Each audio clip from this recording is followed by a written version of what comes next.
Good morning, everyone. My name is Sunanda, and I'm from Mallareddy College of Engineering. And I'm here to give you a small introduction on automata theory and compiler design. First, what is automata theory? It is a branch of computer science, theoretical computer science, that deals with a study of algorithms and complexity. So from here you will think, okay, study of algorithms, already we have data structures, right?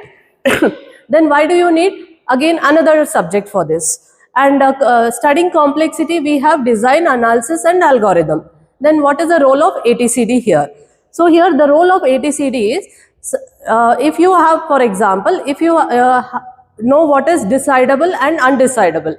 Example, long ago, like 100 years ago, if you want to transfer some money to someone, what you have done?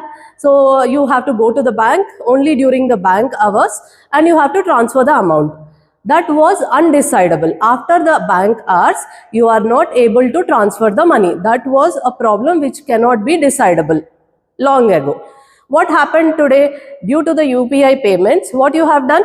You can transfer the money anytime, anywhere, irrespective of the place.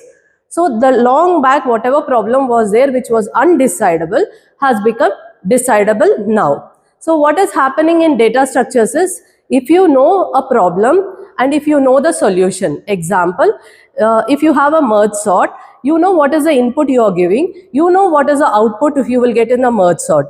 So input you know and you know the output. So you can apply an algorithm there. So a decidable problem, for only a decidable problems, data structure will give you a solution. Then what about undecidable problems? ATCD will give you. So how far or how extent you can solve a problem. For this you can use your automata theory. The automata theory will say whether you can solve or you cannot solve, may or may not solve. So here, the other names for automata theory is nothing but FLAT, that is formal language automata theory. And other name also is there, that is theory of computation. All are of same. Next one.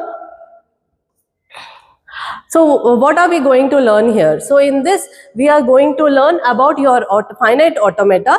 For example, if you have a small switch,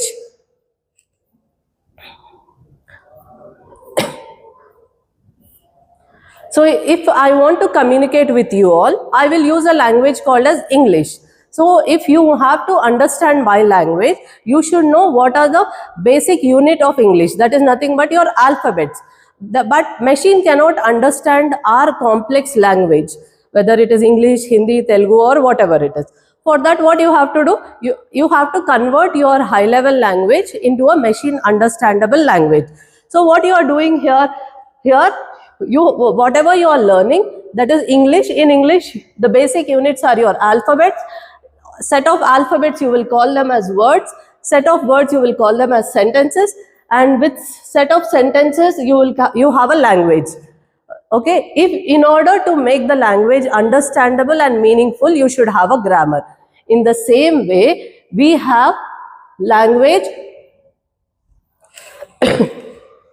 We have language, automata and grammar. Now what is the relation between these three?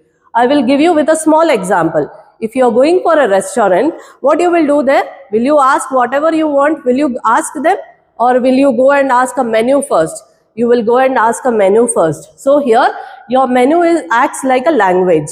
Now what is there in this menu? In this menu there is a food which is prepared by the chef.